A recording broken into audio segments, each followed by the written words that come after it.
নমস্কাৰ বন্ধুসকল, আজি মই যি ঘটনা আপোনালোকক কম আপোনালোকেও আচৰিত হ'ব যে আমাৰ টকা পইচাবোৰ যিবোৰ আমি বেংকত থৈ আছোঁ সেইবোৰ আচলতে সুৰক্ষিত আছেনে নাই।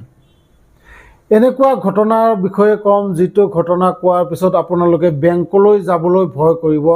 আপোনাৰ ইমান কষ্টৰ টকা, ইমান পৰিশ্ৰমৰ টকাবোৰ আপোনালোকে কিমান বিশ্বাসত সেই বেংকত থৈ দিয়ে জমা কৰি, কিন্তু সেই বেংকটোত যদি আপুনি এদিন গম পায় যে সেই বেংকৰ ব্ৰাঞ্চটো আচলতে ব্ৰাঞ্চেই নহয়, সেইটো আচলতে ভুৱা ব্ৰাঞ্চ, কিছুমান ফ্ৰড মানুহে একেলগ হৈ সেই ব্ৰাঞ্চটো খুলিছিল, য'ত মানে গোটেইবোৰ তেওঁলোকে যি ব্যৱস্থা কৰিছিল সেই বেংকৰ মানে প্ৰকৃত বেংকৰ নিচিনাকৈ ছেম কম্পিউটাৰ, ছেম মানে ফৰ্মবোৰ, ছেম আপোনাৰ ডিপ'জিট ফৰ্ম, ছেম মেনেজাৰ, মানে যেনেকুৱা গ্লাছ লগোৱা ঠিক তেনেধৰণৰ গোটেইবোৰ একেই।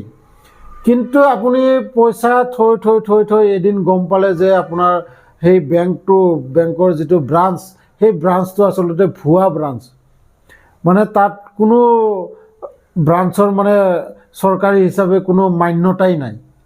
তেতিয়া আপুনি কি কৰিব?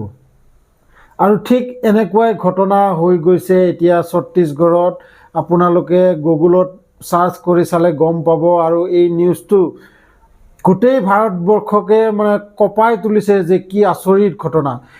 তাকো মানে সৰু সুৰা বেংক নহয়, আপোনালোকে শুনি আচৰিত পাব। সৰু সুৰা বেংক নহয়, যিটো বেংক মানে আমাৰ গোটেই ভাৰতবৰ্ষতেই মানে পৰিচিত, আৰু সেয়া হ'ল ষ্টেট বেংক অফ ইণ্ডিয়া। ছত্তীশগড়ত এঠাইত এনেকুৱা মানে এটা ঘটনা হৈছে য'ত মানে তেওঁলোকে এটা ব্ৰাঞ্চ খুলিছিল নতুন, আৰু সেই ব্ৰাঞ্চটোত সকলো কৰ্মচাৰীবোৰকো ইণ্টাৰভিউ লৈ পেলাই তাত মানে জইনিং কৰা হৈছিল, এপইণ্টমেণ্ট দিয়া হৈছিল, আৰু তাত যিমান মানে ফেচিলিটি সকলোবোৰ মানে বেংকৰ নিচিনা ছেম। তাত যিবোৰ টকা ডিপ'জিট কৰা ফৰ্ম, মানুহৰ মানে কথা বতৰা, কিন্তু তাত কিছুমান সন্দেহজনক কাম কি হৈছিল, যিটো মানে ওপৰত তেওঁলোকে মানে আজি ধৰা পৰিছে। এই সন্দেহজনক কামটো হ'ল তাত কোনো মানে লাঞ্চ ব্ৰেক নাই। সেই বেংকটোত কোনো লাঞ্চ ব্ৰেক নাছিল, আৰু লগতে কোনোবাই যদি ইনকুৱাৰী কৰে, মানে কিছুমান মানে প্ৰশ্ন কৰে, তেতিয়া মানে সঠিকভাৱে তেওঁলোকে উত্তৰ দিব নোৱাৰিছিল। আৰু এয়া মানে এনেকুৱা হাল্লা হৈ গ'ল যে এনেকুৱা এখন ব্ৰাঞ্চ খুলিছে য'ত মানে ভালকৈ তেওঁলোকে ক'বই নোৱাৰে মানে কিবা এটা ইনকুৱাৰী কৰিলে। গতিকে সেই কথাটো লৈ কাষত নহয়, ঠিক তাৰ পৰা অলপ দূৰৈত যিটো প্ৰকৃত ব্ৰাঞ্চ ষ্টেট বেংক অফ ইণ্ডিয়াৰ, সেই ব্ৰাঞ্চৰ মেনেজাৰে গম পায়, আৰু ব্ৰাঞ্চৰ মেনেজাৰে লগে লগে সেই ঠাইলৈ যায়, আৰু সেই ঠাইলৈ গৈ পেলাই তাত সোধা পোছা কৰে। কিন্তু সোধা পোছা কাক কৰিব? সোধা পোছা পোনপ্ৰথমে গৈয়ে তাত থকা কৰ্মচাৰীবোৰকহে কৰিব, আৰু কৰ্মচাৰীবোৰৰ তাত মানে কি দোষ? কোনো দোষেই নাই। কাৰণ কৰ্মচাৰীবোৰে তেওঁলোকে ভাবিছে যে তেওঁলোকে চাকৰি পাইছে, তেওঁলোকক ইণ্টাৰভিউ লোৱা হৈছে, তেওঁলোকক এপইণ্টমেণ্ট লেটাৰ দিয়া হৈছে, আৰু এই গোটেই প্ৰচেছ কৰি পেলাই তেওঁলোকক তাত চাকৰি দিছিল, আৰু সেই চাকৰি দিয়াৰ ফলত তেওঁলোকে কাম কৰি আছে। আৰু যিজন মেনেজাৰ, সেই মেনেজাৰজন এতিয়া পলাই আছে, এতিয়ালৈকে সি পুলিচৰ হাতত নাই পৰা।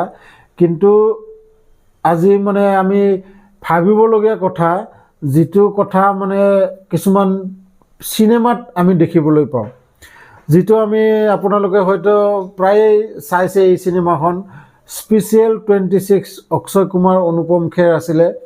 তাত মানে ভুৱা CBI তেওঁলোকে টিম এটা বনাইছিলে, আৰু সেই টিমটোৱে গোটেই মানুহৰ ঘৰ, কিছুমান ডাঙৰ ডাঙৰ বিজনেছমেনৰ ঘৰ, কিছুমান মানে সোণাৰীৰ দোকান, এইবোৰ লুটি লুটি লুটি লুটি শেষত তেওঁলোকে মানে পলায়ন কৰে। আৰু পুলিচ চাওক, পুলিচতকৈ চোৰ আকৌ মানে দুখোজ আগবাঢ়িয়ে থাকে, আপোনালোকে জানে এই কথাটো। আৰু ঠিক তেনেদৰে এতিয়া এনেকুৱা কিছুমান ফ্ৰড বাহিৰ হৈছে, য'ত মানে এটকা দুটকা নহয়, কৰোৰ টকা তেওঁলোকে লুটি খাই আছে। আজি বহুত চিন্তিত সেই ছত্তীশগড়ৰ সেই সমষ্টিৰ মানুহখিনি, যিখিনি ঠাইত সেই ষ্টেট বেংক অফ ইণ্ডিয়াৰ ব্ৰাঞ্চটো খুলিছিল, কাৰণ বহুত লোকে তাতে একাউণ্ট খুলি পেলাই তাতে পইচা জমা কৰিছিল। আৰু আপোনালোকে জানে বেংকত কিমান লেনদেন, কিমান এটা ব্ৰাঞ্চ খোলাৰ লগে লগে ষ্টেট বেংকৰ ওপৰত আচলতে সকলোৰে এটা ভৰসা।